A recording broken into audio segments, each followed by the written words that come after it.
Hey, and welcome to another episode of Motors and Meats. In today's episode, we're changing out the starter on the 2004 Cayenne S. Basically, this is going to be the same no matter what V8 Cayenne you have, within reason. I'm sure there's a few exceptions. So let's dive into this. First, why are we changing the starter on the Cayenne? Well, ever since I've had this car, the starter has, whenever it's been hot and re-cranking it, it's had an issue where it makes a horrible buzz sound just at random. Sometimes it does, sometimes it doesn't. Let's see if it'll do it for us. Not that time, but I bet I can get it to do it again.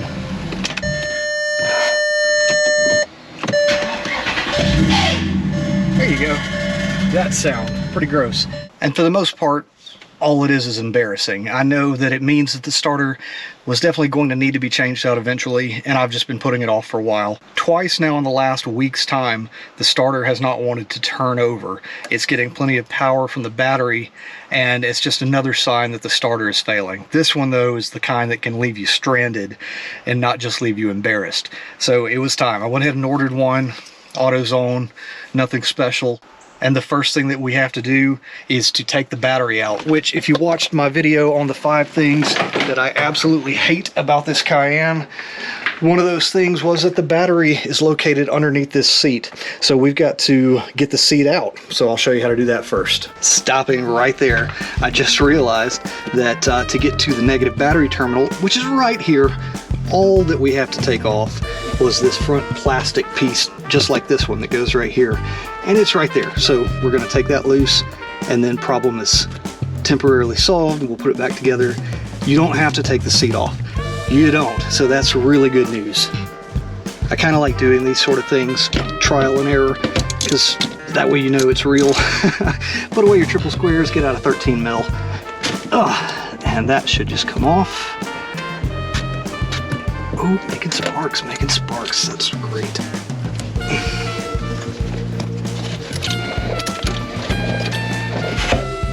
That was probably terrific for the system, wasn't it? Now with that disconnected, I'm just gonna stick this plastic piece back in place here just to prevent it from touching. And now we get to actually start the starter work. Next up, we get to take off all of the plastic bits around the engine bay, and those come off pretty simple. There is just one of these release style Phillips head. It's not really a screw, you just rotate it probably 90 degrees. And there's 1, 2, 3, 4, 5, 6, 7 of those, I think. And then all that plastic junk comes off. Then we gotta get more plastic stuff off. This. Next will be, well, this has gotta come off. And then that whole intake, fuel assembly, fuel rails, all that stuff's gonna come off because your starter is directly down underneath here. It's kind of neat actually how these things pop up. They're sort of spring loaded. Once you turn it, it comes up like that. Now we're just taking all these plastic bits off, and if there's something else holding it on, I'm sure we'll find that. I'm considering maybe that right there, the cap for this. Yeah. And actually there is a little tiny screw that holds this onto that too. Let's pop that one off. Probably didn't have to do that. But we do have to take this one loose right there. It's a T20, and if yours is stripped like mine, put a lot of down pressure on it.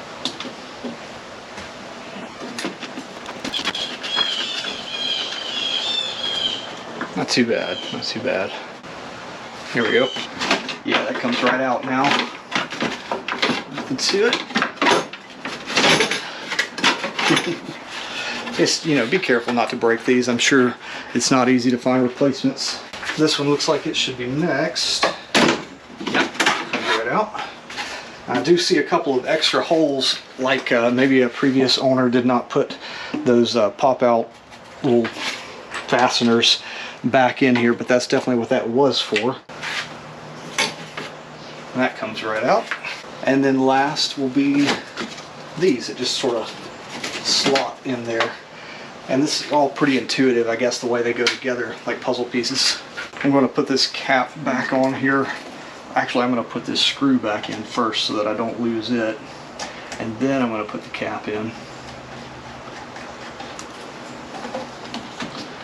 For this piece, I am not seeing any fasteners or feeling any fasteners, so it probably just pops on. Oh, yeah, there we go.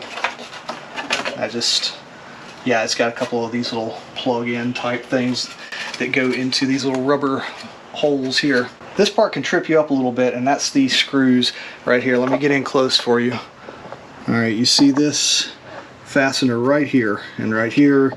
These are all over the place. There's several of them. I just counted 6. They're not just regular screws. There's a Torx, but if you look closely, there's a little point on this end of it. And then on the back side here, on the housing that it's attached to, there's a little dot, a raised portion. So you just want to turn this until this tab turns and touches or points at the little dot, the raised point, and then you can pull them straight out. We're using a Torx 30-bit for these plastic screws that just need to rotate around. So we just turn until we're pointed directly at that dot. I'm gonna need that back. Right, so that's turned, and now we just grab it with some pliers and pull straight up. You may want to wiggle a little bit just to make sure that it's pointed the right direction, but really there's no twisting it out or anything. But don't let it do that, because that will tear up the plastic like that a lot. There we go. So that worked for me, grabbing sideways and then lifting by hand rather than grabbing on top and pulling up. So let's just pop off the rest of these and then move to the next thing.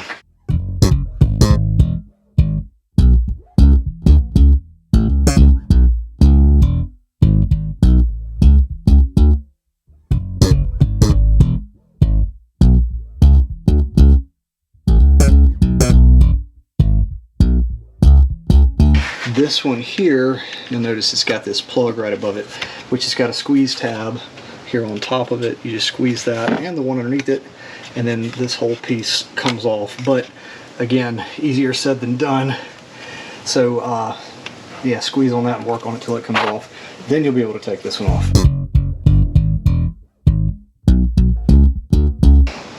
One more fun thing to note, this one here doesn't seem to have its usual indicator as to where the little dot on here needs to point. It does have the dot on here, but it doesn't say where to point.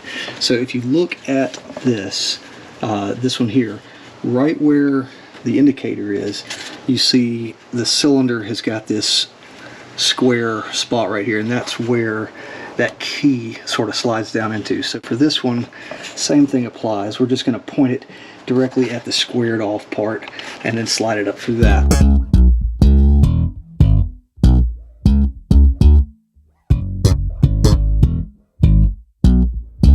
Once those things are out, then these do just pop out. You just wiggle them and they pull loose. Same thing with this one up front here, and I think there's one more connector underneath it. This one is a little bit more snugly mounted than the sides. Put that back. And yes, underneath there's a vacuum hose. Right down there. It's one of those squeeze the tabs and then pull it off. Like most everything on here is some form of a squeeze tab and pull it off. You can see that there. So let's get that piece off, and then this whole bit of the intake can come out.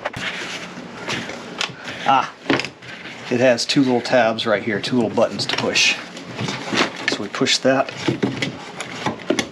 Yep, and then it slides out. Neat. I think that's a vacuum line. I'm not 100% sure. Now this just comes out. Now we can see straight at our throttle body.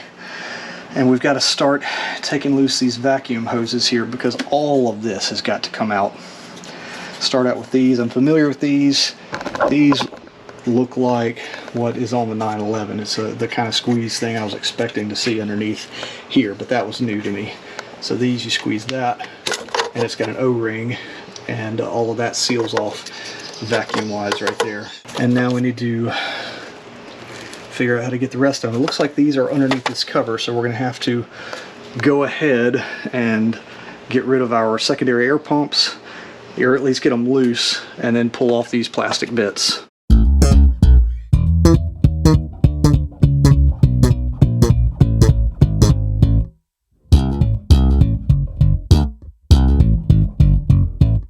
Those 4 bolts came out really easily. As soon as it broke loose, they just came out by hand, just finger turning. Now I'm going to see if I can't get this thing out without taking this loose. Maybe without even taking that loose. Who knows? Oh look, that one was broken. That's cool. Alright. Let's see if this thing pops into place. It does. Okay. Yep. Alright, well I'm going to go ahead and get this out. It's a huge triple square right there. So let's see what size that is. I guess I'm going to need that back. Alright, so we're looking at a M12. I bet I need the breaker bar for this. Maybe I didn't. Came loose pretty easily.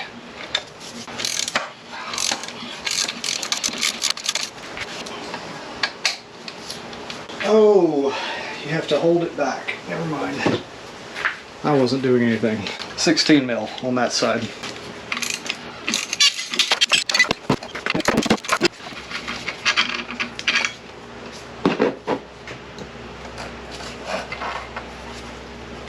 Okay, now that should just swing up out of the way, allowing this piece to pop up as it needs to. Slide right out, right? Right? Yeah, here we go. Hopefully this will let me do this without taking off this air pump.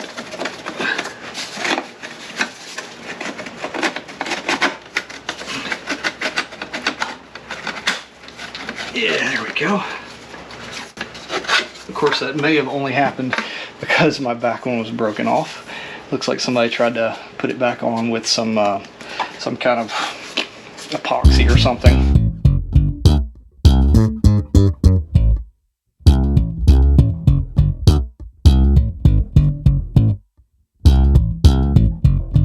What's next? Looks like we get to take loose the rest of these vacuum lines. Looks like these wires are all up in the way. I don't know if that needs to come out, but I'm gonna take it loose anyway just to be able to reach. There we go. Squeeze with one hand, pull with the other. Don't hold the camera with your other hand. Oh, there it is. Okay. And then I don't know what this clasp thing is. How that holds that on there. I guess I've seen that before. Probably loosens up here. Oh yeah, there it goes. There it goes. Just lift that little part right there with the screwdriver and the ratchety bits will come loose. What else? Okay. Here's two more vacuum connections right here. This one, again, just going to this piece, but same situation. Squeeze and pull. I don't know if that's easier said than done as well. Just not very much room to get in there and grip something. We may just leave that one on because I bet it's going to stay attached to all of this that comes out. But this one looks like it does need to come out.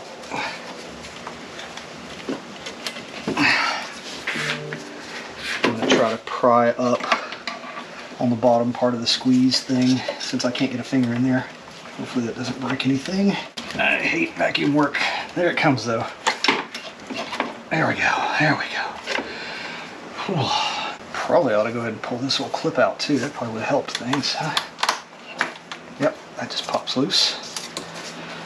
And out comes this vacuum. Eventually, well, there's this rigid line there. Okay. Okay. All right. What else? How do we get all this out? Looking straight down on this, you can see what kind of needs to come loose. So you've got these bigger Torx bolts here. I think those are 40s. All four or five of those on each side. And that's what holds this down. And this has got to come out. I know for sure that I read that you have to take the fuel rail loose as well. Whale, my goodness. The fuel rail has to come out as well. So I'm going to see if that's true or not. And let's start taking these bolts out and see what happens.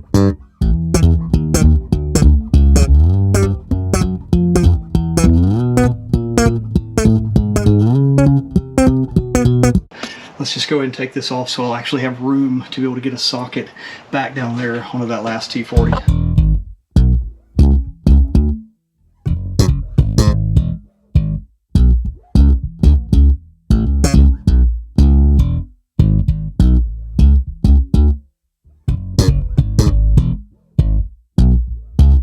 Alright, after a lot of figuring and contorting and twisting and use of universal joint and the right length of extension, I was finally able to get out that that last bolt. And you'll notice they don't actually come like all the way out. They just come up till they're loose, and then they just sort of catch at the top, you know. So trying to illustrate.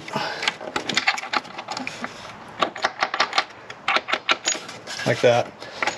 And then once all 4 of those are done like that, then this whole piece is loose. Now I've got to figure out what else needs to come off to be able to get it out of here. You can see that the injectors are tied into some cables that are not going to be coming out, so the injectors themselves have to be unplugged. So I guess this is where we get into the part about the fuel rail. I guess the fuel rail itself doesn't have to come loose from this, but we do need to release the pressure from here. There's a plastic cap on here with a flat head, so we take that off, and that's just basically a protective dust cap. And then you've got like a Schrader valve type of thing, and that's, if I understand correctly, going to blast out any fuel pressure. So how to creatively and safely do that, I'm sure there's a safer way to do it, but I'm going to take a rag and cover that up and then press it with the blade.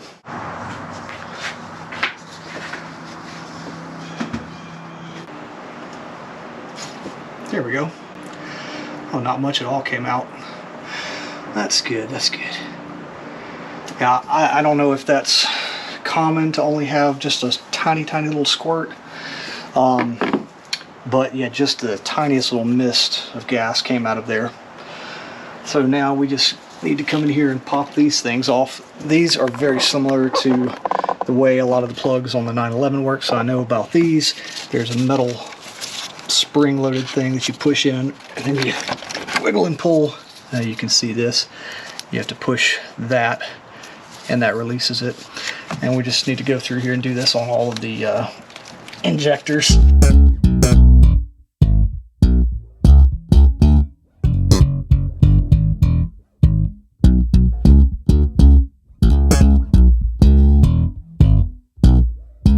I never thought I'd be using a stool to work on my Porsche before. With the 911, you had to raise the thing up as high as you could get just to be able to get underneath it. But yeah, I'm standing on a freaking step stool. So everything is loose and ready to come up, with some kind of exception in the back here. Not sure exactly what's holding on. It actually might be this fuel line. I know that's like a 17 and a 19 if we do need to take that off, but that's where it would happen. So let me mess around with it a little bit, and then I'll let you know what I come up with. Here's one more connection that needs to come loose right here. It's just a clip, squeeze, and it's on, I don't know what that is, fuel filter, fuel pump, something. But yeah, we just squeeze that and pull it off. You have to pry with the screwdriver again. Don't want to pry too much on this plastic. Oh, here it comes, here it comes. There we go, there we go. All right, that's out. One of those. All right, so this whole thing, I think, is loose now. Makes a lot of horrible sounds, but most of it's just these plastic connectors for the injectors. So I'm just trying to make sure I don't pull on something that's firmly attached. Here we go.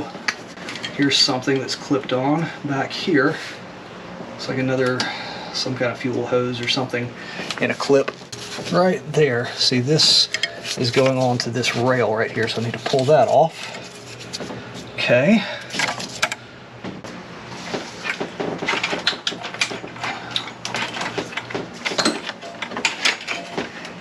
I'm really hesitant. It kind of feels like there's something else holding back.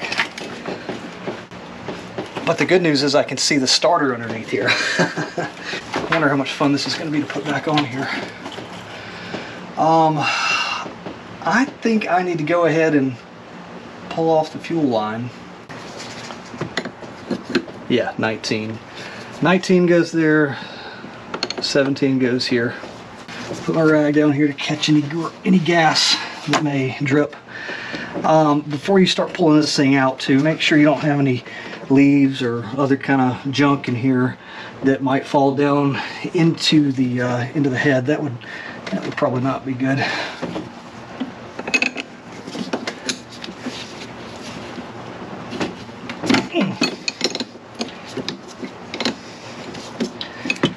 Some gas dripping there. Catch it with our trusty rag.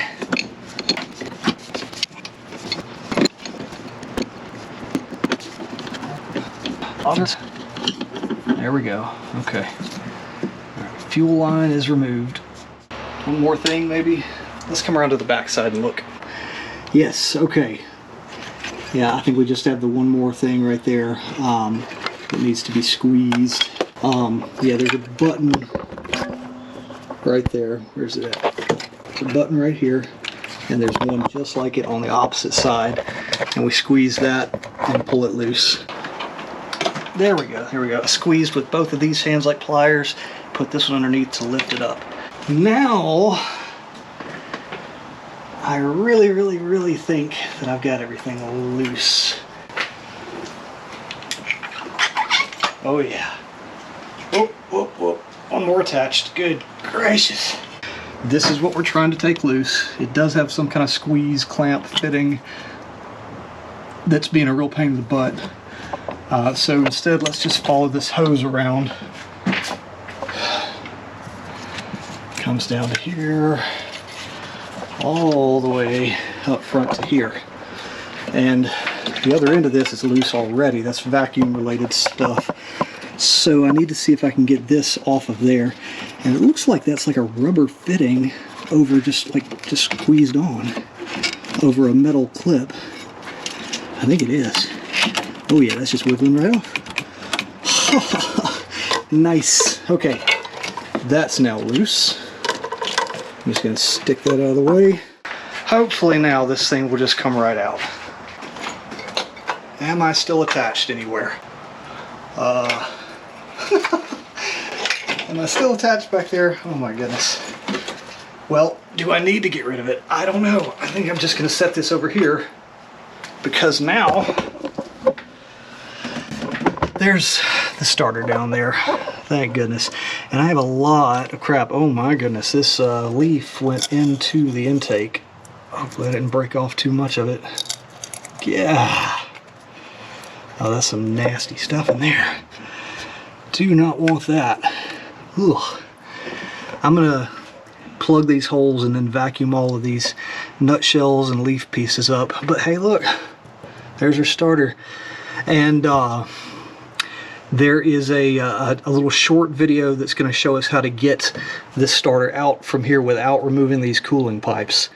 Hey, if you've had a shop do this work before, I'm curious how many hours they charge. You know, the dealership, it took me about 2 hours to get to this point, and I think that the hardest part of it's over, aside from watching back through all these recordings to make sure I can put everything back together the way it was. But put it in the comments, and hey, if you haven't subscribed yet, I'm always doing stuff like this, and then going on fun adventures in the mountains and things with the Cayenne. Also, as you know, if you are subscribed, I sold the 911 a few weeks ago, and coming up soon, I've got an episode where Jay Reed and James McGrath of Auto Amateur are going to debate which car I should get. I've given them an assignment of a different type of car, and I'll tell you this, one is older than my old 911 and one is newer.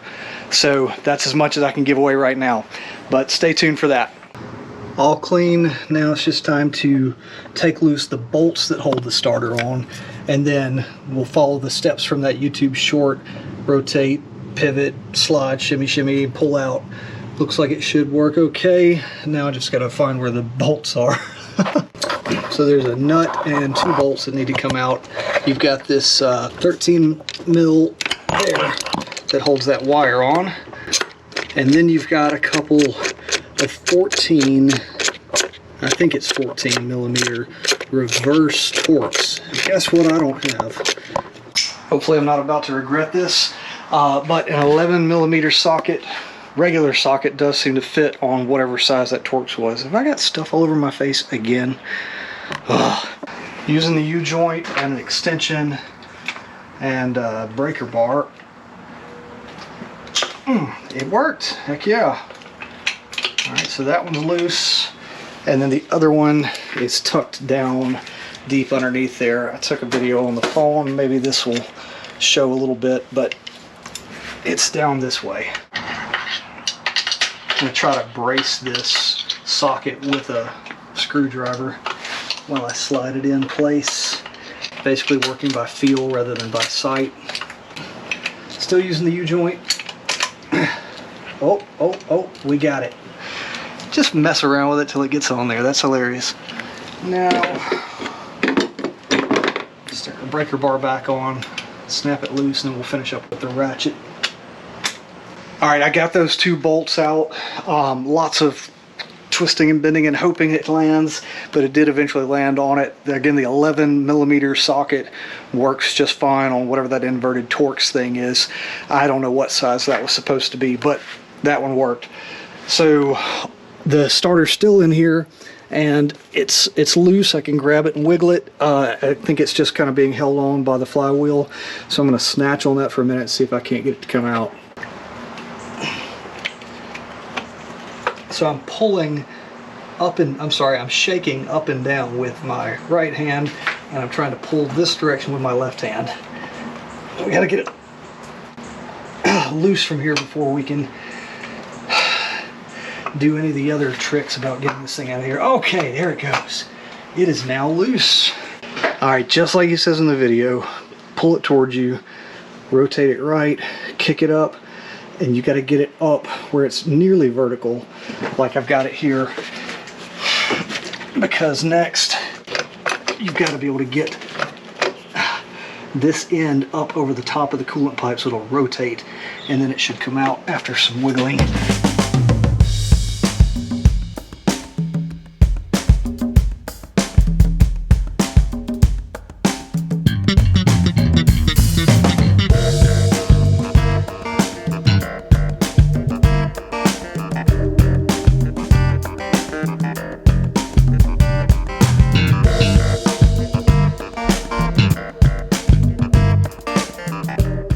Got it. I hope that time lapse made some sense of it, but that first video short that I was telling you about, he says make sure this part gets above those cooling pipes, and if you don't get that above the cooling pipe, it's not coming out. Alright, new starter. I guess we try to go back in the same way we came out. Let me see if there's any filth. That actually looks pretty clean down there in the V of the block, so nothing really to worry with there. That's good. Alright, the other thing I'm kind of worried about on this is that bolt that was impossible to see while putting in. I'm not sure what to do exactly to make sure I get it in the hole there without it falling off of the socket.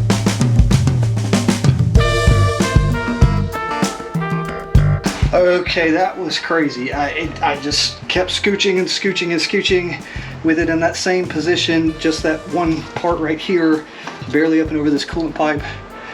And then at one point it just dropped into place like it was supposed to go there. I think it was supposed to go there. Okay, well that was fun. Now let's get this thing attached and put everything back together again. The trick with putting the starter back in, because of that one bolt up underneath this part is impossible to see, is you have to start that bolt first before you get it in there. Just kind of have the starter in place and then hold it back while you drop this bolt into its hole. Basically, I'm starting this bolt into the tab on the starter, and then we'll let that rotate into place. That way the bolt is actually where it needs to go to start off with. Let's get the light in a more helpful place. That might help. Okay, so where does that need to go? It's way down there. Okay. Alright. Alright. Nope, not lined up yet. Yes, okay. Wait, no. Nope. Okay, I do have this bolt down here started now. I couldn't do that on camera because the camera was in the way. It's just barely started, and the other bolt is where it needs to be. So once I tighten this one down and get this thing totally seated where it needs to be, the other bolt should just thread right in.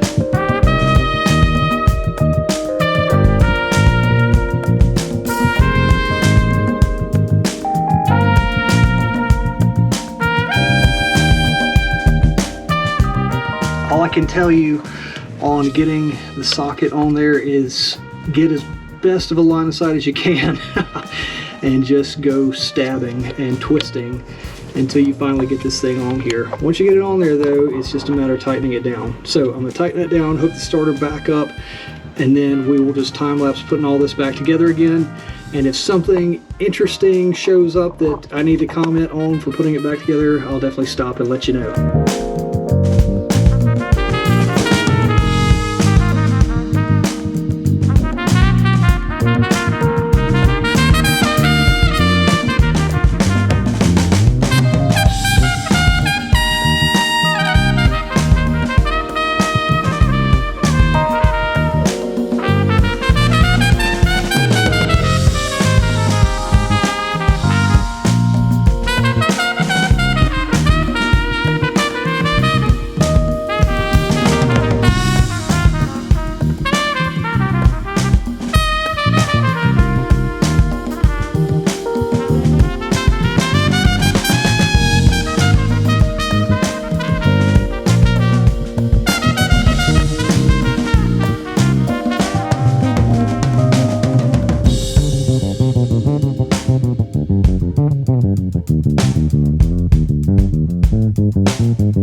Yeah, day 2, my batteries all died and the light was going out, so it's back in here and I honestly have not cranked it yet, so let's see. Whoops. Before I do, I guess I should finish putting the vacuum hoses back on. My bad. Okay, now I think I've got it. We'll check. Maps are snapped in. I think we've got it. Let's see.